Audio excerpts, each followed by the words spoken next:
Hey guys, what's going on? I am Nick, and it's just a Honda Accord, and I am coming to you from Phoenix, Arizona, where it is the coolest it's been in the garage in a minute. Today, we're down to 88 degrees inside of the garage, which we're a week out from November. So it's getting pretty nice. Hoping to pick up the car projects a little bit as the weather gets a little cooler.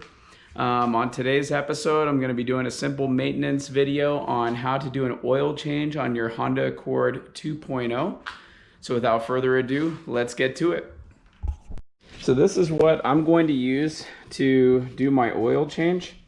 The oil that I use is LiquiMoly. This is the first time I'm going to use it on this car, but I use it on my other two.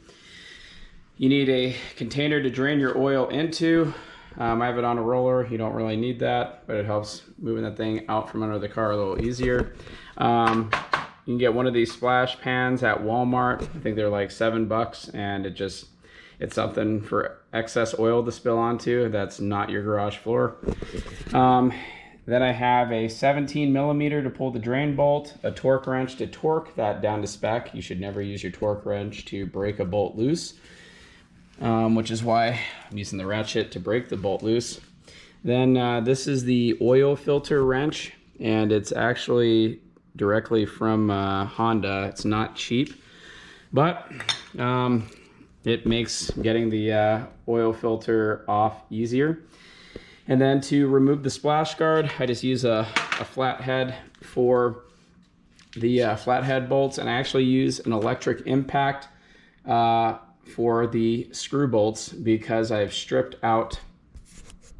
All right, so here's what things look like beforehand. Everything is pretty well accessible. And the oil filters right here, you got this tiny little splash guard you got to pull, which, you know, I'll do while I'm talking through this. And this hopefully won't fall on my face. All right, then I gotta take, so here's the oil drain bolt. I need to take this whole big splash guard off, and it's pretty much all flathead except in the back two.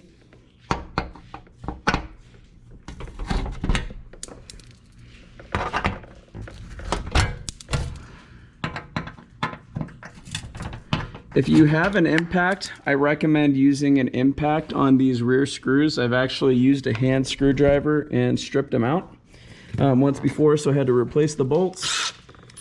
So it does work a lot easier with the impact. But if you don't have one, you can get the job done. Okay. And that's it. It just slides off toward the rear. And now I can slide my oil pan underneath here and get in position to start draining oil. One thing you're going to want to do also before you actually start draining the oil.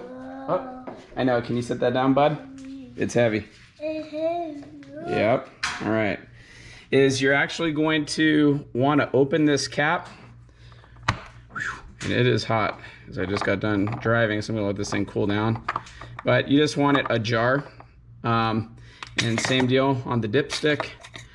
You just want that ajar as well. That way it's not sealed at the top when it drains, and I just find that if you leave those two cracked open, you don't get any erratic splashes underneath when you're draining the oil. One of those little pro tips. All right, so I went ahead and got my splash pan in position and got my drain pan into position as well. The other thing I'll make a comment about, it seems like common sense, but you may omit this or forget about it until it's a problem, is that it's good to get this pan as close up next to your oil pan. That way you're not splashing all over the place. If I had this thing set down on the ground, there's going to be some serious splashing going on. It's going to get all over my tires, my wheels, etc., etc. So the closer you can get this up, the less mess you're going to make. All right.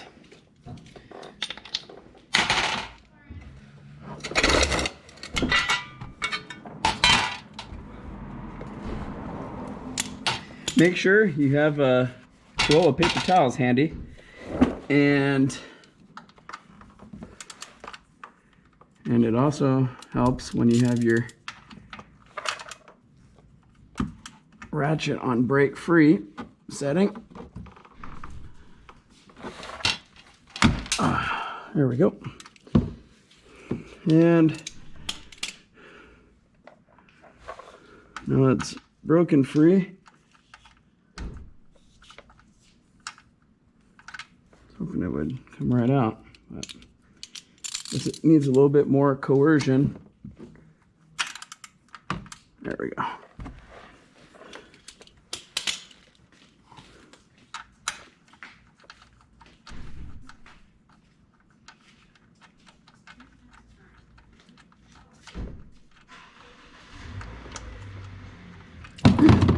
And there we go. Not the cleanest, but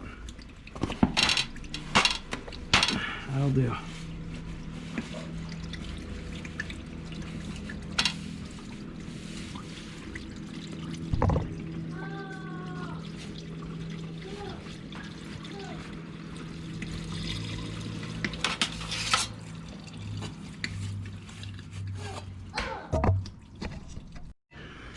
All right, so most of the oil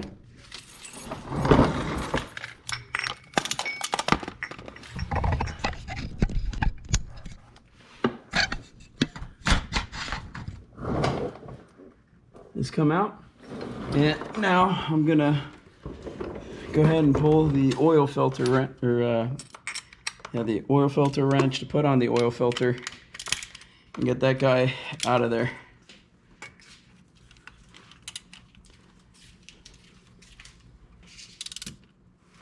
And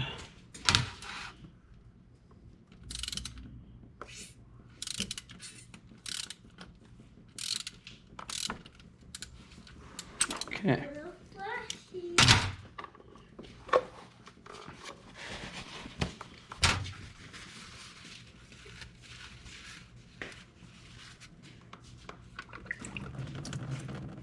There we go.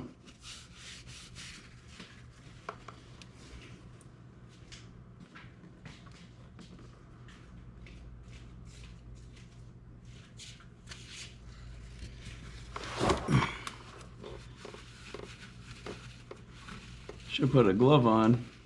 That's another pro tip.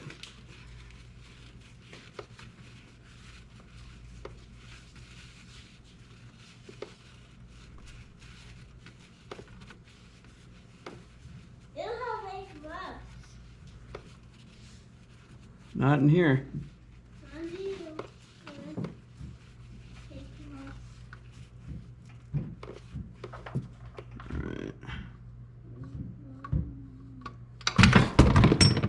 Fumble.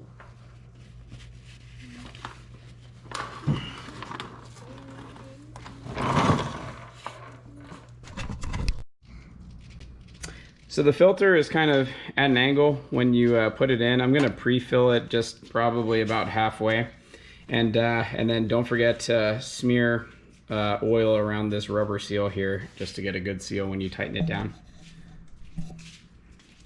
This filter up in here, and you can see it's maybe a hair overfilled. Not a big deal. What? You need to come inside. Why are shoes on?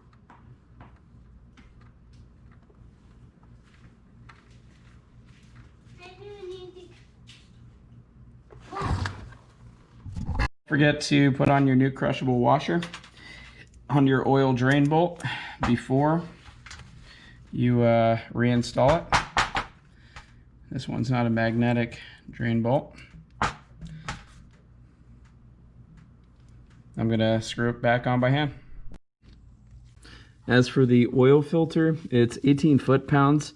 Typically on my other vehicle over there, I always just tighten the oil filter down to by hand, and I normally just use two hands, and once it starts to get a little tight, I will try and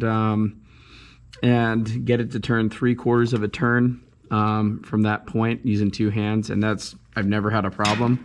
The fitting of this filter wrench on the oil wrench is actually pretty loose. Like, it's tight, but it's loose too, so I'm actually not as concerned about the filter wrench sticking on like I have been on other cars in the past. So we'll see.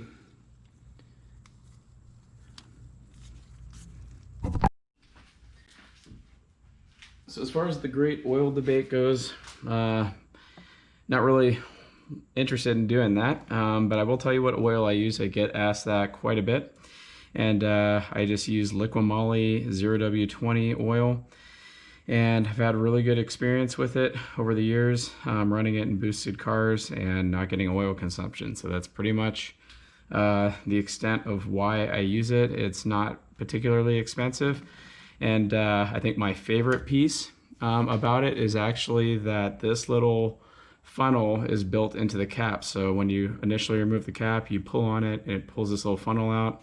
This is like the easiest oil to pour.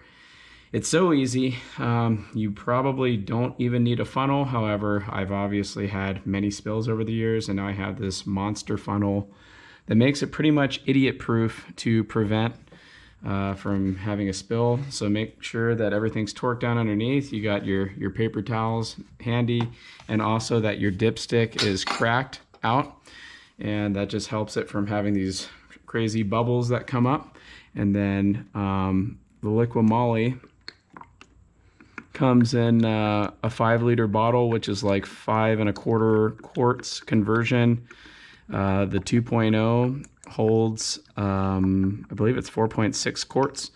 So I'm gonna pour it home about halfway beyond the 4-liter mark on this bottle, and then probably set it down and then run it, measure it, see if I need to re-add.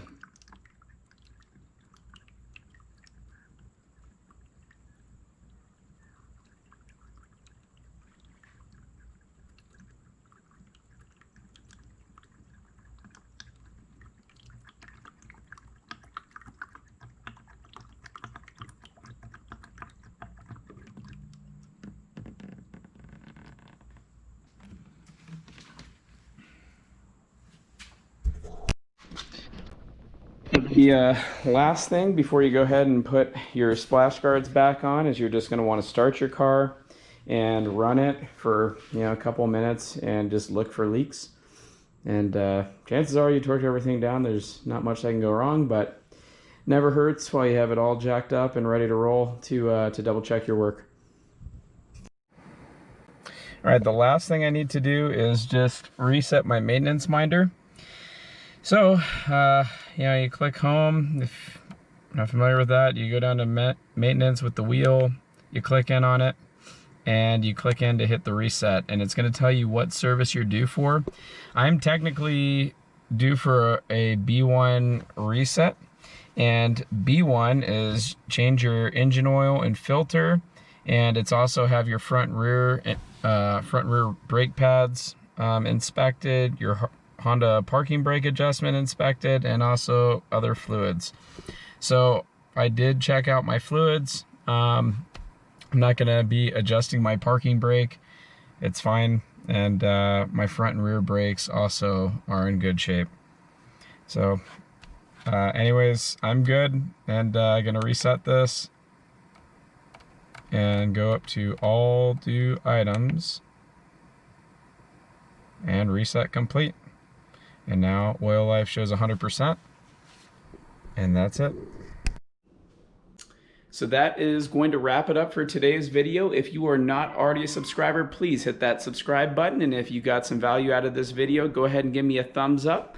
And if you have any questions or comments, go ahead and chime in down below in the comment section, or feel free to shoot me an email at justahondaaccord@gmail.com, or you can reach me at Instagram at justahondaaccord. That's all I got for today. Thanks for tuning in, and I'll see you later.